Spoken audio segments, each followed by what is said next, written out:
안녕하세요, 쿠네입니다. 쿠네위키 12탄 반월상 연골판 부상의 수술과 그 재활에 대해 알려드립니다. 지난 시간에 무릎 관절의 연골 사이에 있는 반월상 연골판과 그 부상에 대해 알려드렸습니다. 많은 분들이 축구를 하다가 다치는 부분이고 특히 제가 수술했기 때문에 설명해드리고 싶었습니다. 오늘도 쑥스러워하시는 백종국 원장님과 함께 반월상 연골판의 수술에 대해 이야기 나눠보겠습니다. 메니스커스를 다치면 꼭 수술을 다 해야 되는 건가요?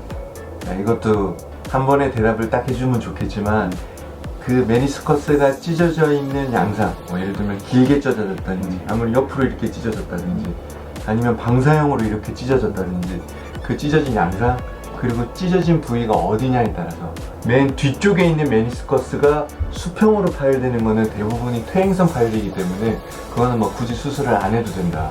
굳이 수술하지 않고 보존적으로 치료를 해도 된다라고 되어 있고 그게 이외에 예를 들어 너처럼 20대, 30대 굉장히 액티브하면서 활동이 많은 친구들이 수직으로 찢어졌다든지 수평으로 찢어졌는데 길게 찢어졌다든지 아니면 뭐 버켓핸드처럼 찢어졌을 때는 대부분이 수술을 하는 경우가 많지. 반월상 연골판 부상도 다양한데 어떤 경우는 저처럼 봉합술도 하고 어떤 경우에는 절제술, 이러한 차이는 어떻게 있나요? 봉합을 한다는 뜻은 내 조직과 조직이 분리되어 있는 거를 붙이는 게 봉합인데 그럼 이게 붙어야지 봉합술을 이게 붙이려고 해도 안 붙은 경우에는 절제술을 한다고 생각하면 되니까. 근데 자가 조직들이 두 개가 붙으려면은 기본적으로 여기에 혈액 공급이 돼야지 되는 건데 메니스커스는 이렇게 삼각형 모양인데 무릎의 안쪽으로 들어갈수록 혈액 공급이 없어. 그래서 하얗죠? 하얗지. 그리고 백색존이라고 얘기를 하고 바깥으로 갈수록은 혈액순환이 있지.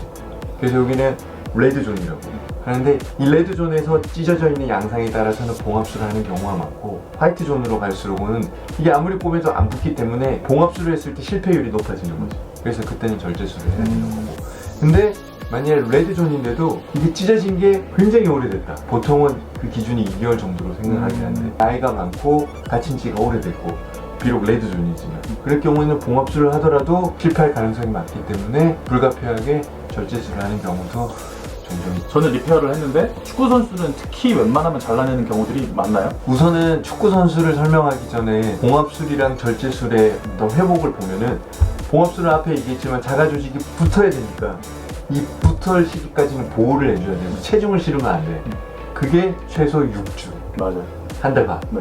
한 달 반에 아마 봉합수술하고 목발 짚고 다리 안 짚었을 텐데 이게 일반인도 마찬가지지만 선수가 6주를 체중을 싣지 않고 시간을 보낸다. 그럼 대퇴사두근이며 햄스트링이며 근육이 다 빠져버립니다. 맞아요. 선수들은 쉽사리 봉합술을 선택할 수가 없지. 근데 만일에 찢어진 게 굉장히 넓게 찢어지면서 떨어진 부위가 너무 넓다.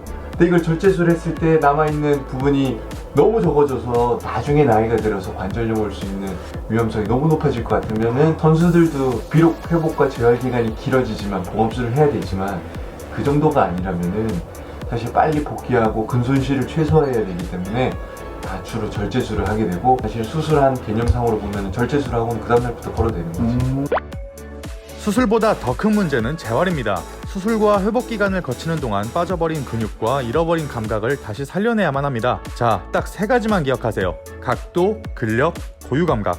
저처럼 반월상 연골판 봉합 수술을 받은 분들은 무려 6주간 무릎을 굽히지 않고 체중도 실지 않아서 수술한 다리의 근육이 확 빠지게 됩니다. 실비보험을 이용해서 전문 재활센터에 가거나 재활 도수 치료를 받으면 전문가에게 도움을 받을 수 있지만 직접 재활하시는 분들에게 가장 첫 번째는 다리의 굽힘 각도를 90도 만들어내는 것입니다. 전문 센터에서는 재활 기계를 이용해서 90도 이상의 굽힘 각도를 낼 수 있도록 해주기도 하지만 중력을 이용하면 시간은 조금 더 걸릴지라도 90도 이상 각도를 낼 수 있습니다. 침대에 누워 다리에 힘을 빼고 서서히 90도 각도를 내고 누워서 다리를 든 후 90도 이상의 각도를 낼 수도 있습니다. 90도 이상의 굽힘 각도가 나오기 시작한다면 가벼운 무게로 근력 강화 운동을 병행합니다. 피지컬 갤러리의 김계란 또는 흑자일스형 등의 영상을 보며 따라하면 되는데 여러분들이 목표로 해야 할 근육의 위치와 이름만 기억하면 됩니다. 간단합니다. 대퇴사두근만 기억하세요. 대퇴사두근은 내측광근, 중간광근, 외측광근, 대퇴직근으로 구성되어 있다는 걸 알 수 있습니다.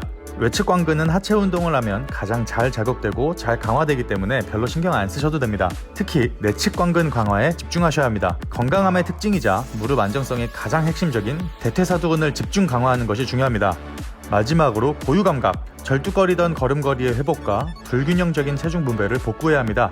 다양한 코어와 코디네이션 운동을 해야 하며 축구를 다시 하고 싶으시다면 기본기와 특히 코디네이션 운동을 꼭 해야 합니다. 저는 오른쪽 무릎 수술을 한 뒤로 패스를 강하게 하는 것조차도 겁이 났었고 오른발에 체중을 싣고 공을 다루는 동작을 할 때 심한 불안함을 느껴서 코디네이션 운동을 했습니다. 고유감각 훈련을 하고 나서야 킥감각도 돌아오고 양발에 체중을 고르게 실을 수 있게 됐습니다.